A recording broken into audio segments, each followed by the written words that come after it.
Hello, it is I, Dragon Suit, also known as Sotosaur in game.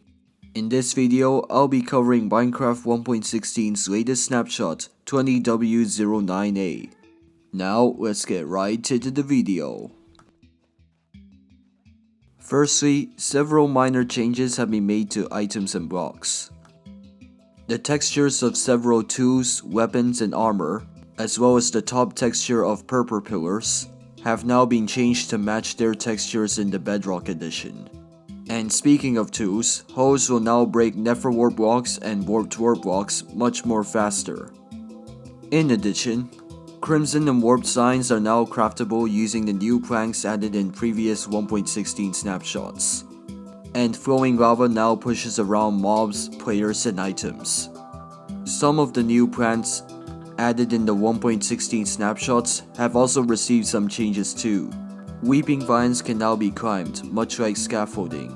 Crimson and Warped fungi can now only grow into their huge variants when placed on their matching color of Nylium. Next, a couple of important changes have been made to mobs in this snapshot as well. Leashes can now be attached to zombie and skeleton horses. In addition, zombie pigmen now have a new model and name. Now called zombified piglins, they now have a new texture that matches the piglins added in previous 1.16 snapshots. And speaking of piglins, they also have a few new changes as well. Piglins now have a new data tag called is immune to zombification that allows a command block summon piglin to not zombify in the overworld. In addition, piglin bartering has also been changed up as well. When giving a piglin a gold ingot, it will now only return an item after it has spent 6 seconds looking at the gold ingot. In addition, the items you can get from bartering with piglins have now been changed. Piglins will no longer give mushrooms, flints, crimson fungi, soul sand, rotten flesh, and raw pork chops. And useful items such as Obsidian and Ender pearls have now been made more common.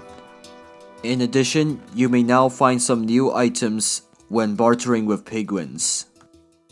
Piglins now have a chance to give out string, fire resistance potions and their splash variants, netherite hoes, and a brand new block that has been introduced in this snapshot, which I'll be covering shortly.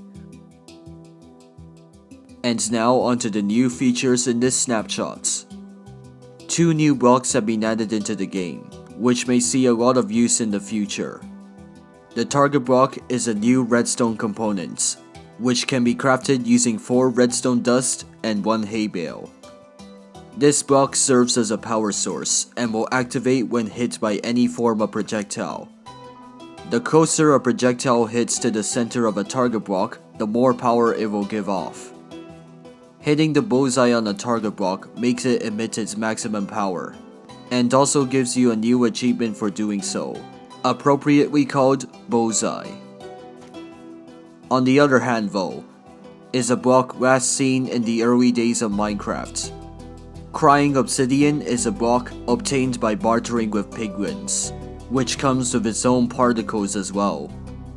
If you couldn't tell already, Crying Obsidian is a variant of the sturdy Obsidian block.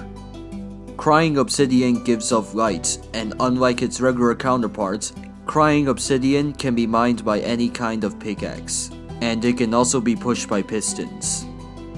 The exact function of this block is unknown, however, it is likely that it may be used to set your spawn point in the Nether.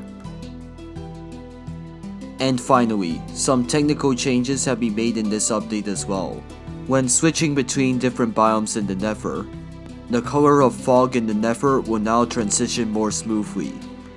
This update also features several new bug fixes as well, with many more to come in future snapshots. Well, that's all I have for this video. Make sure to leave a like, comment, and subscribe, and be sure to check out my other videos too. This is Dragon Suit, signing out.